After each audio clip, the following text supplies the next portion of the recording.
Right, so Trump, tariffs. How they going? Rather well, actually. Oh, really? That wasn't the message. Liberation Day, of course, on 2nd of August, earlier this year. And I'm sure we all remember the absolute furore. So I just want to lay it out. I'm not an economist, right? I know very little about economics, and I don't pretend to know anything. And so all I saw were the professional, high-paying, big platform economists telling us just how unbelievably done America was from this. It was going to ruin America. It's going to ruin everything. And not being an economist, I was like, oh God, well, that's America done for then. Yes, I mean, they all were. I mean, the entire mainstream media, actually most of the independents as well, even people in our sphere were against this. There was one economist at the Lotus Eaters bravely making the argument that actually, no, this makes sense for a number of reasons. And we'll see who's been vindicated, shall we? So this is one of the videos that I put out at the time. There's another one. Then I did 2 brokenomics on the subject as well, basically explaining what was going on with this. But yeah, you're absolutely right. Everyone was against it. Yep. I mean, from Paul Krugman down. Paul Krugman, of course, is wrong about everything. Paul Krugman is interesting. He's somebody that I've always wanted to debate. Really? Right? And I've wanted to debate him ever since. Do you remember when Newsnight was still a thing? I don't know if it's still it's still a thing now. Oh, is it? Okay, Yeah. I don't know. I haven't watched mainstream TV for about 20 years at this point. Yeah. But he went on there with who was that guy they had? Jeremy something. Jeremy Paxman. Jeremy Paxman, yeah. And it was this panel thing with a young British minister, and Paxman just, every time she tried to make a point, he was like, yeah, but he's a Nobel Prize winning economist, as if that means that he's automatically right. And from the moment I saw that, I thought, yeah, but his Nobel Prize is in trade theory. It's not in the business cycle that we're talking about. I want to debate this guy, and I've always wanted to debate him, but I always had at the back of my mind, well, yeah, but he did win his Nobel Prize for trade theory. So maybe if we were ever talking about trade theory, I might need to be a bit careful. Krugman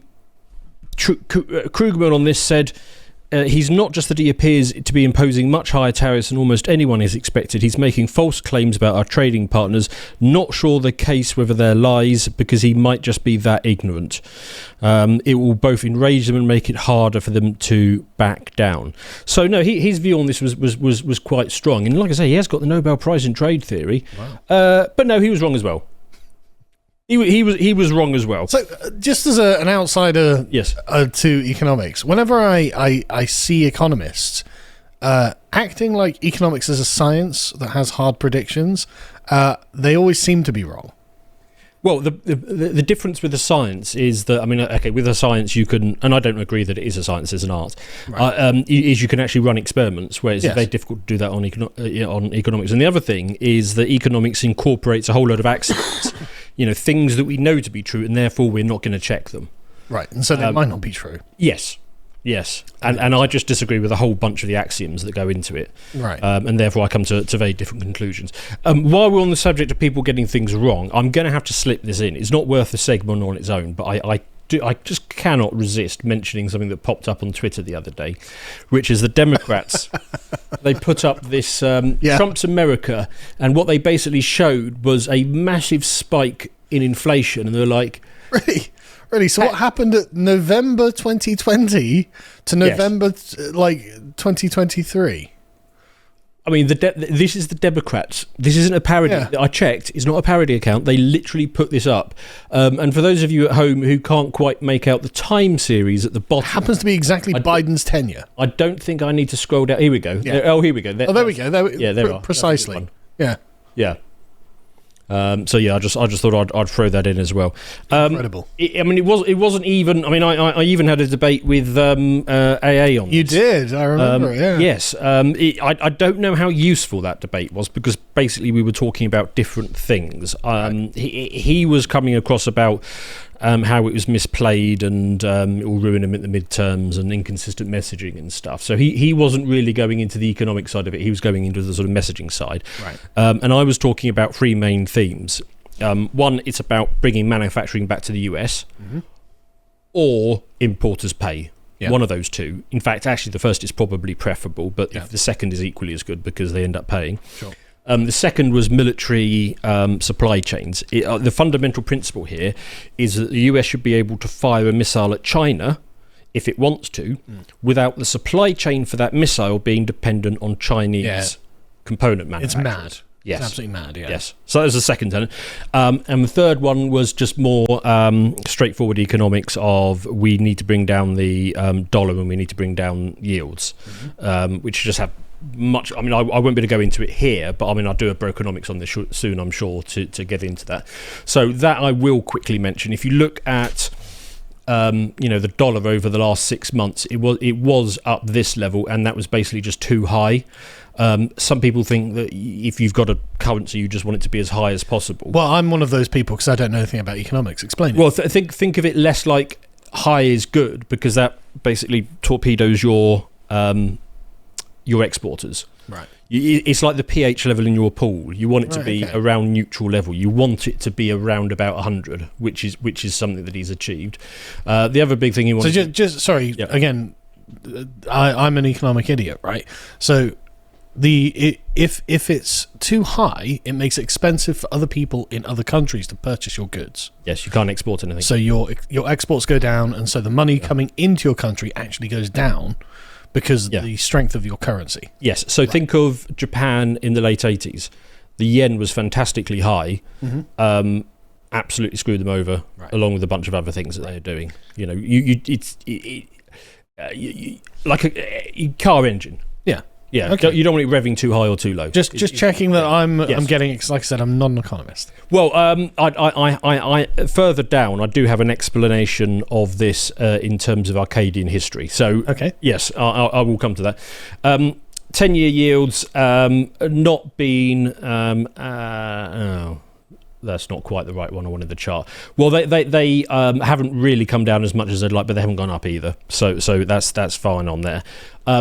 What's really going on here? So I've got a brokeronomics coming out at 3 p.m. today on the main site, talking about the dollar with Brett Johnson, who's talked about the dollar milkshake theory. And what we go into in that is that there is a huge and persistent demand for dollars.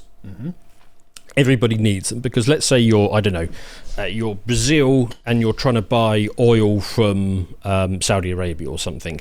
You don't do it in the Saudi currency. You don't do it in Brazilian reals or whatever it is. You do it in dollars. This is the petrodollar, right? Yes.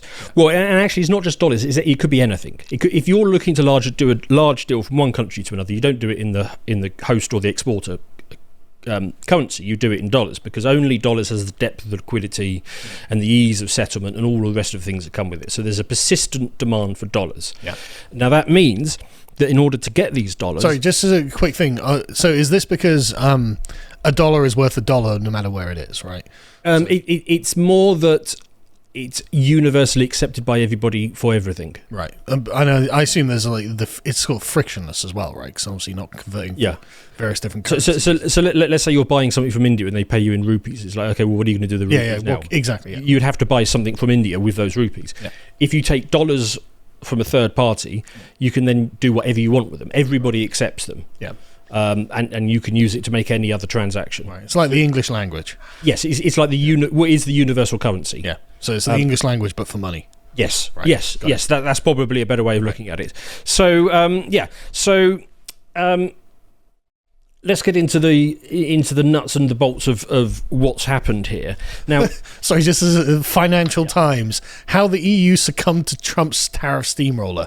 I mean, these are rough headlines from people who hate Trump. Well, bear in mind that the FT, along with The Economist and the BBC, are kind of the tip of the spear of Trump-hatey globalists. Yeah. So the fact that they've had to admit is and just look at that sub-headline. Relief at avoiding trade war is tinged with regret at not taking a firmer stance from the start. So relief at not getting beaten to within an inch of your life. Yeah. I mean, that's what they're really talking about. We can maybe scroll through a bit of this, but I've picked out a few bits to mention on this. So it starts off with relief at avoiding trade war is tinged with regret and not taking a firmer stance. The sweeping Liberation Day tariffs the US president had inflicted on most of the world earlier that month had sent markets into tailspin as investors dumped US assets over recession fears. Yeah, everybody believed All the mainstream, most of the commentators, left and right, they all believed that it was going to cause this enormous recession and cripple everything, and so stock sold off. And I was like, yeah, I don't believe that, so I'm just going to readjust, buy some stocks where I want to.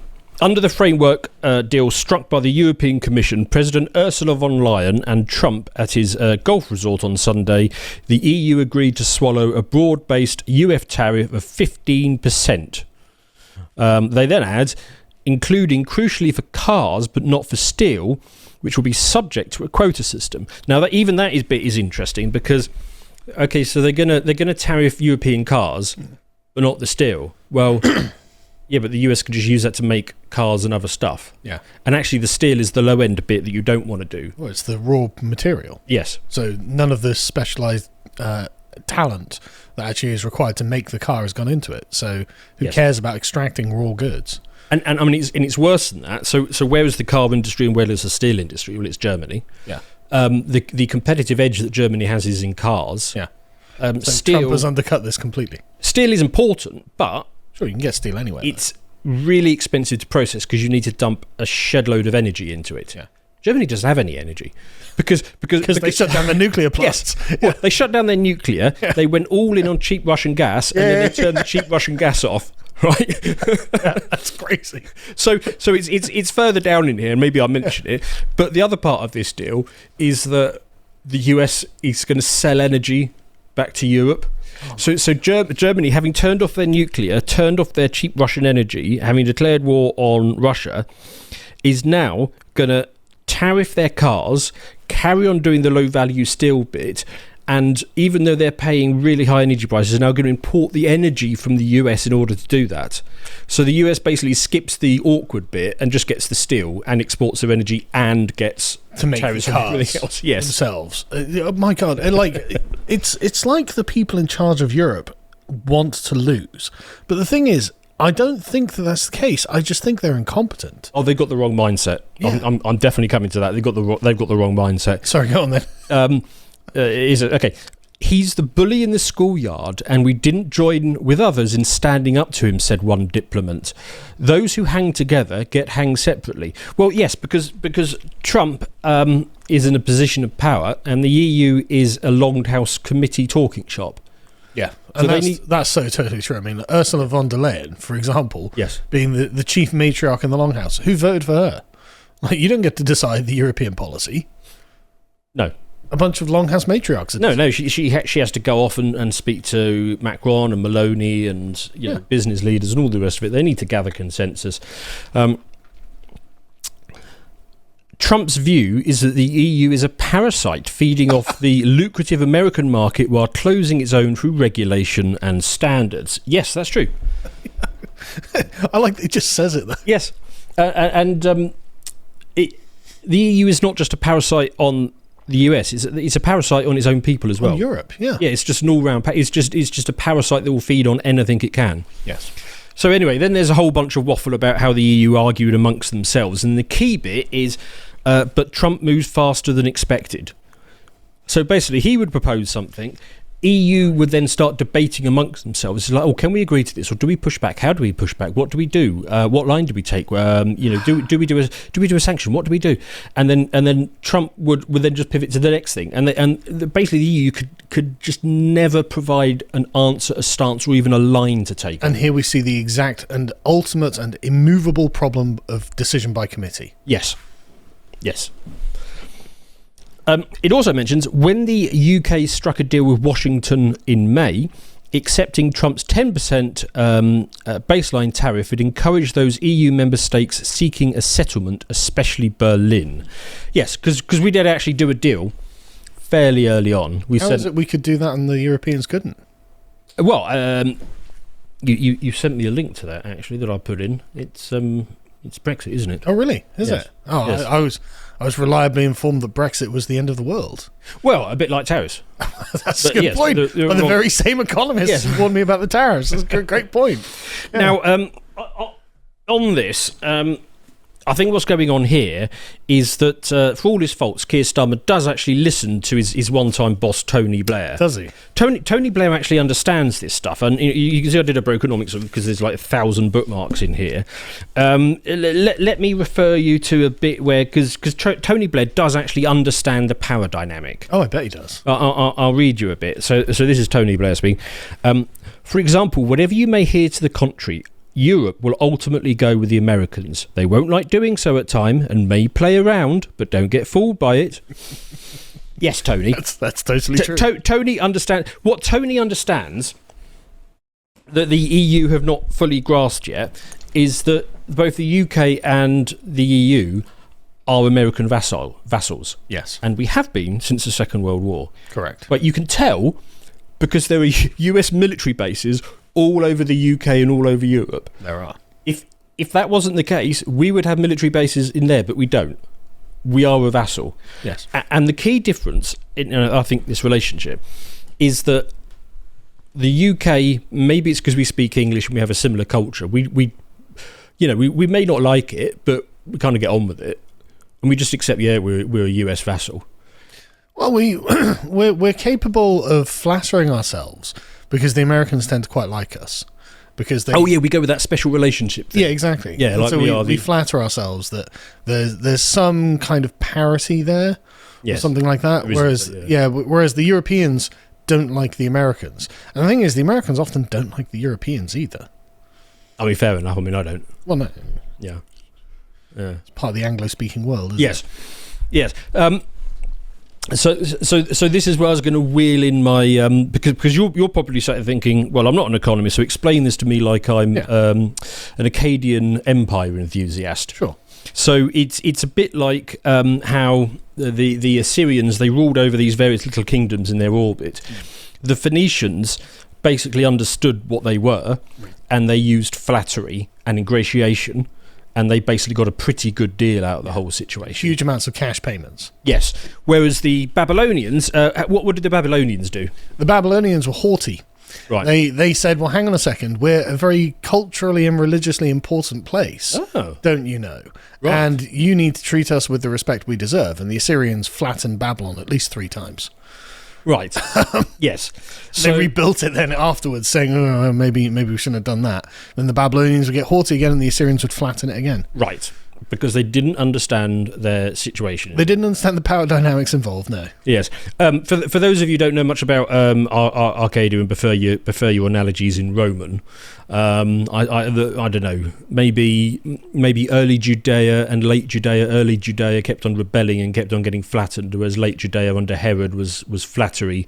He would flatter Augustus, and that got him much further. Yeah, and then under, was it Tiberius? He just... Yes. Yeah, crushed him. Yes. So, yeah. Yes. So understand your place, Europe. Yeah, as much as you might find Donald Trump morally abhorrent for whatever reason, he has the power. He's the guy in charge. Yes. And he makes the decisions. Anyway, more waffling in the article, and then I'll just read you out the last line. I have to chuckle at this. There is no hiding the fact that the EU was rolled over by the Trump juggernaut, says one ambassador. Trump worked out exactly where our pain threshold is. Yes, decision making. Yeah, essentially. Literally, just literally making the Longhouse do something. Yes. That I showed you. We've got an Axios article here. I mean, I'll just skim through it. Again. God, you can tell that the people making this are just seething. Oh yes, they would not have liked to have to do this. And then they got this thumbnail as well of him looking coquettish as well. So there is that. In the Trump-dominated global economy, the US gets plenty but gives nothing in return.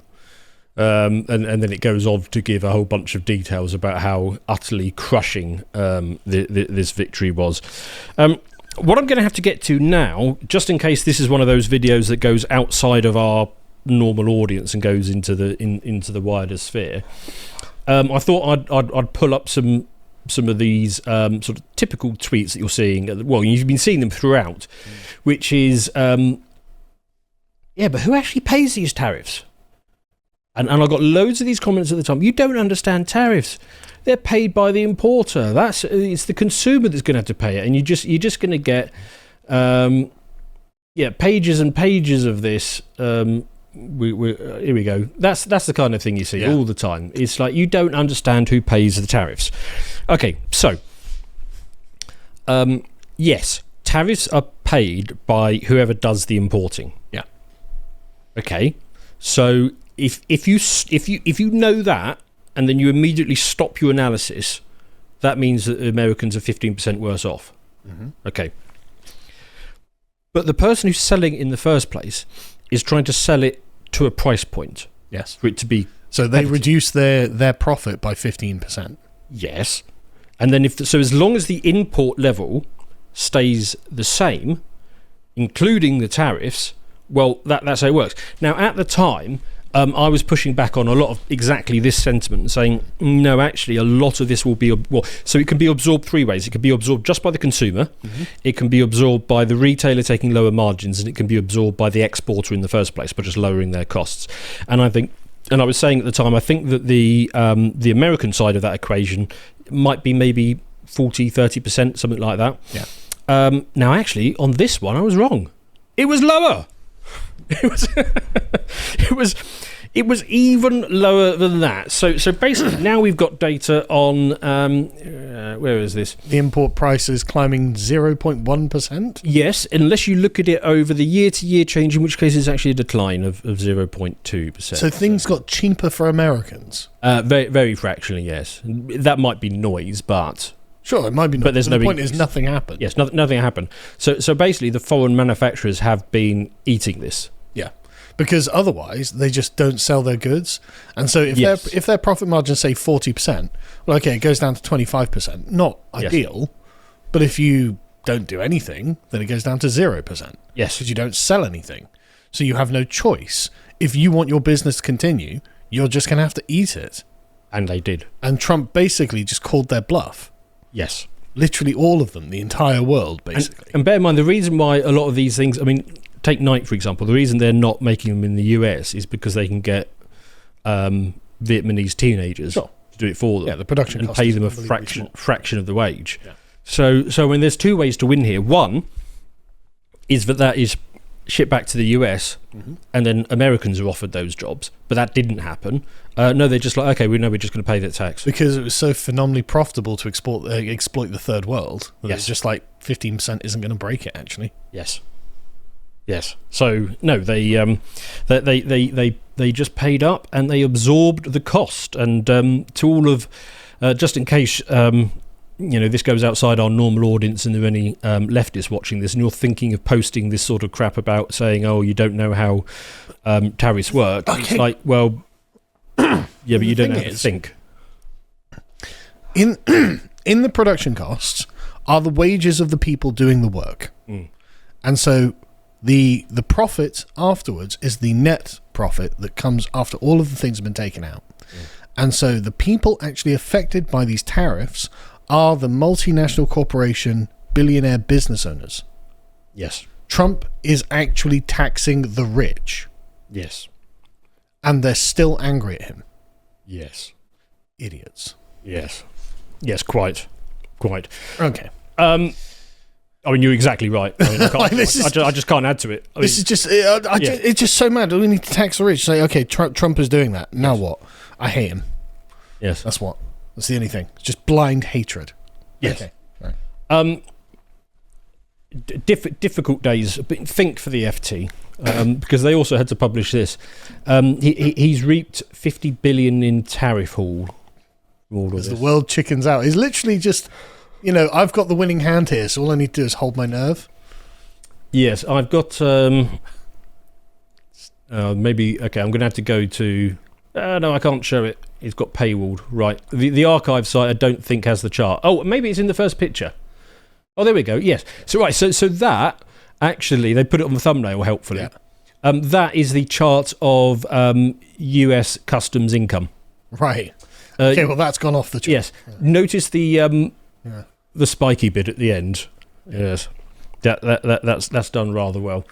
So Trump, not being an economist, just went with his guts, right? on all of this. He It was like, seems like it, yeah. yeah, I think that basically I can force everyone's hand to just do what I want them to do by increasing some tariffs, and then they'll just get over it. And that seems to have worked. It seems so. So the result so far is the dollar has stabilised at an appropriate level. That's a win. Yields down only slightly. Okay, fine, but they haven't gone up, and there's more room on that.